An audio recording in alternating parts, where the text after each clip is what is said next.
Hasan Tiro adalah, seperti yang kita ketahui, sosok karismatik.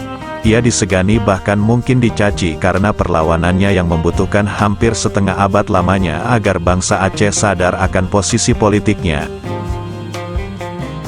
sadar akan sejarah bangsanya, sadar akan nilai tawar yang tinggi dan bukan bangsa yang lahir kemarin sore.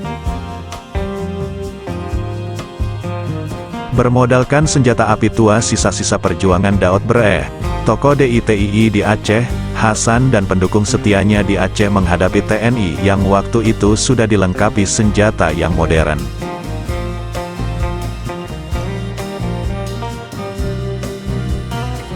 Suatu ketika mereka sedang bersembunyi di pegunungan kawasan Aceh Utara, mereka telah terkepung pasukan TNI. Di puncak bukit, Fauzi Hasbi Gedong, yang waktu itu adalah salah seorang Panglima GAM, sedang membersihkan senjata tuanya. Tiba-tiba senjatanya meletus dengan sendirinya, dan letusan ini mengejutkan pasukan TNI yang sedang merayap hendak mengepung mereka.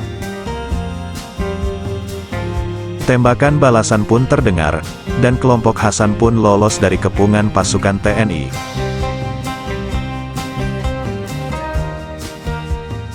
Hasan telah pergi.